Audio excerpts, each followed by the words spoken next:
પંચમહાલમાં વણઝારા સમાજ દ્વારા પારંપરિક ગણગોર તહેવારની ઉજવણી કરવામાં આવી છે। મોરવા હડફના મેખર ગામમાં ગણગોર માતાજીની આસ્થાભેર માટીમાંથી પ્રતિમા તૈયાર કરવામાં આવી હતી અને પૂજા અર્ચના કર્યા પછી જમીનમાં ખાડો ખોદી અંદર પ્રતિમા મૂકવામાં આવી છે। તો આ પ્રતિમાની ફરતે માતાજીના ગરબા સાથે મહિલાઓ અને પુરુષોએ રાસની રમઝટ બોલાવી હતી।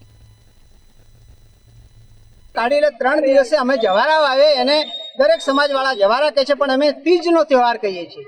તો એમણે કહ્યું ત્રીજને દિવસે મારા જવારા વાગ્યો, 9 દિવસ મારા જવારા વાગ્યો અને શાંતિથી જે રીતે મેં કહ્યું તે રીતે મને ફરીથી તમે ખાડો ખોદી દાબજો અને બધા સમાજના ભેગા થઈને તમામ સમાજના આજુબાજુના બધા આમંત્રણ આપજો, મારો ઉત્સવ ઉજવજો અને આ રીતે મને દર વર્ષે પૂછતા રહેશો તો હું તમામ સમાજનું તમારું ભલું કરીશ અને સારું સારું કરીશ।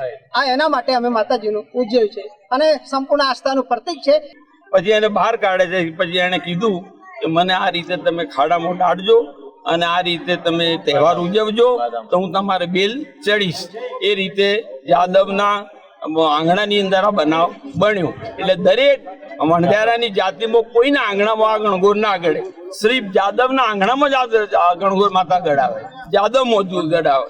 એટલે ત્યાં આ બનાવ બન્યું છે। ત્યારથી વણઝારા લોકો માનતા બાધા લે એને માતા તરીકે દરેક જાતના વણઝારા માનવા માંડ્યા। ગણગોર માતાનો તહેવાર છે। આજે આપણે દિવસોના દિવસે આ તહેવાર એની આજુબાજુ 2 દિવસ આગળ 2 દિવસ પાછળ એમ અમે એની માતાજીની ઉજવણી કરીએ છીએ।